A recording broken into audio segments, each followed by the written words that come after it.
بعد ذلك هل يجلد قائما أم قاعدا؟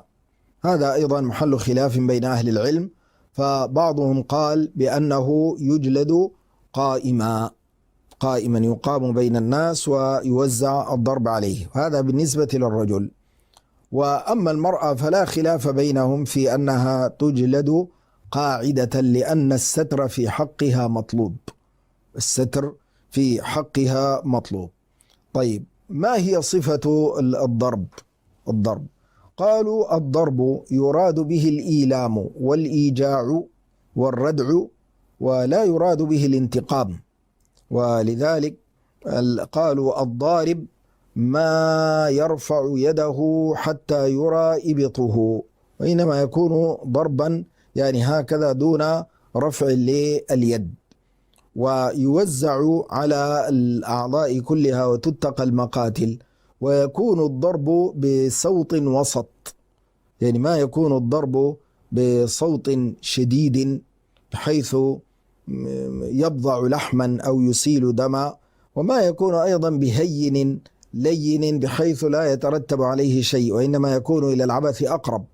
ولذلك النبي عليه الصلاة والسلام لما أراد أن يقيم حدا قال ايتوني بصوت، فجيء له بصوت جديد فقال دون هذا، فجيء له بصوت الرخو قال فوق هذا، يعني يكون شيء وسط، ما يكون يابسا شديدا بحيث يبضع اللحم أو يحدث الجرح أو يسيل الدم، وكذلك ما يكون هينا بحيث لا يحصل به شيء. أرجع فأقول بأن النبي صلى الله عليه وسلم لما جيء له بشيخ كبير قد زنى ووجده صلى الله عليه وسلم ما يتحمل الحد، دعا بشمراخ فيه 100 صوت فضربه ضربة واحدة، استنانا بسنة أيوب عليه السلام حين قال له ربه وخذ بيدك ضغثا فاضرب به ولا تحنث.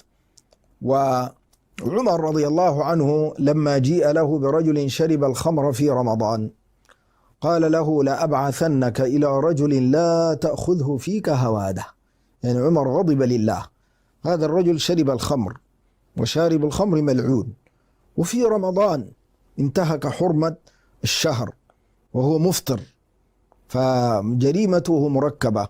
ولذلك عمر غضبا لله رضي الله عنه قال له لأبعثنك إلى رجل لا تأخذه فيك هواده، فبعثه إلى فلان ابن فلان، فجاءه عمر وهو يجلده جلدا شديدا، يعني الرجل أيضا كأنه غضب لله أو كأنه يريد أن ينفذ أمر عمر، فصار يضربه ضربا شديدا. فجاءه عمر رضي الله عنه قال له ويحك قتلت الرجل، كم جلدته؟ قال 60.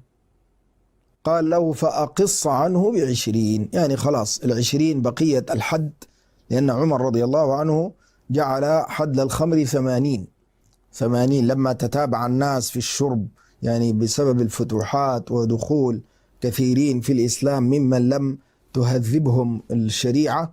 فعمر رضي الله عنه سأل الصحابة فقال له علي إنه إذا شرب سكر، وإذا سكر هذا، وإذا هذا افترى فاجلده حد المفتري، فجعل حده 80 كحد القاذف. نعم.